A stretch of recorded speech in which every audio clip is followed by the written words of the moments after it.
Hey everyone, and welcome back to the channel. Today we are going to list 5 things you didn't know about Doctor Strange. Let's get right into it. Doctor Strange has been one of Marvel's most popular characters for a very long time. However, being one of the most mysterious characters in the whole cinematic universe means that we don't know everything about him. Let's list out everything you might need to know about Doctor Strange. He was inspired by Chandu the Magician and Vincent Price. The Sorcerer Supreme we all know and love debuted for the first time in Strange Tales number 110 in 1963. He was created by comic book artist Steve Ditko and was once known as Mr. Strange. His look was a tribute to the 1960s horror legend Vincent Price, who often portrayed mysterious sorcerers on film. The figure was really given the middle name Vincent and that ludicrous moustache.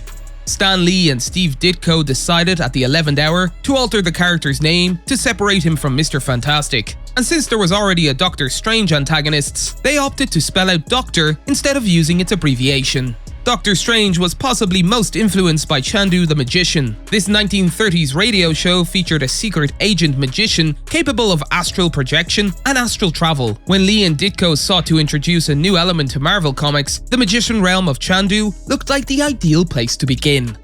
He hasn't been the only Sorcerer Supreme.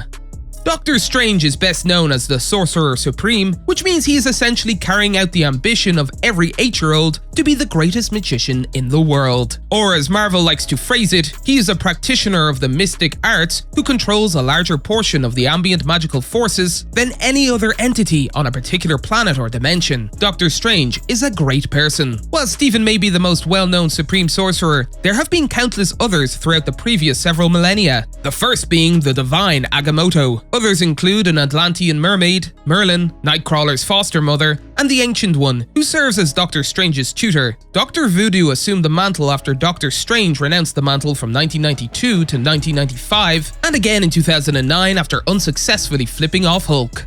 Doctor Doom and even Tony Stark have served as Sorcerer Supreme in a number of other realities. He lives in Greenwich Village.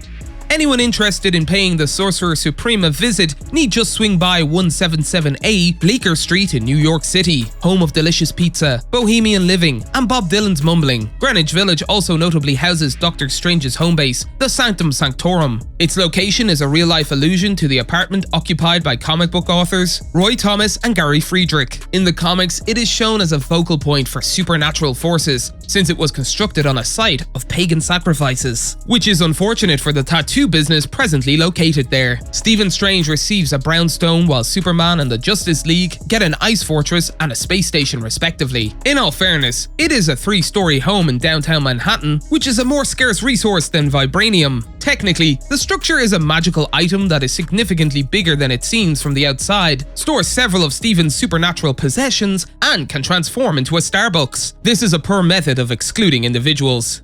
He's a member of the Illuminati. Albert Pike, George Bush, Jay-Z, Beyoncé. As Illuminati members, everyone has surely manipulated the course of history. Tony Stark formed Marvel's version of the organization, which shares just a name with its real-world equivalent. Other founding members include Namor, Professor X, Mr. Fantastic, Black Bolt, and of course, the Master of the Mystic Arts, who are all self-proclaimed to be the most important persons in the world. In addition to actions like expelling Hulk from Earth, averting a Kree-Skrull battle, and attempting to destroy the Infinity Stones, the Illuminati has assumed responsibility for covertly directing the events of the Marvel world, which are mostly catastrophic. Each member symbolizes a distinct component of society, with Doctor Strange representing the supernatural community. Through their interference, it becomes abundantly clear that it is a horrible idea for a tiny number of very intelligent superheroes to make choices on behalf of the whole world, but extremely fun. With Doctor Strange's big screen debut, the Illuminati will most likely soon follow. This is fantastic news. He used to wear a full face mask. If you've seen any of the Doctor Strange movie-related toys, you may have seen one with a blue head. It's a strange appearance, yet it has precedence in the comics. Beginning with Doctor Strange number 177, in 1969, the Sorcerer Supreme briefly wore a more conventional superhero mask. This blue outfit was the consequence of his banishment to another realm, and the fact that he could only return by adopting a new appearance with a full face mask to disguise his identity. Doctor Strange's mask phase, which resembled Red Skull's blue-headed relative, failed to impress anybody and was luckily removed soon after its birth. In a few issues of Doctor Strange, Sorcerer Supreme from the 1990s, he donned a mask resembling Rorschach, but for the most part, Strange's face has been on full show. Hopefully, this pattern will continue throughout the film. Why would anybody want to hide Benedict Cumberbatch's magnificent face? That's it for today. If you guys enjoyed the video, make sure to hit that like button. Don't forget to subscribe and turn on that notification bell so you never miss out on any future content we'll produce for you guys. We're signing off now, but we'll be sure to catch you all in the next one.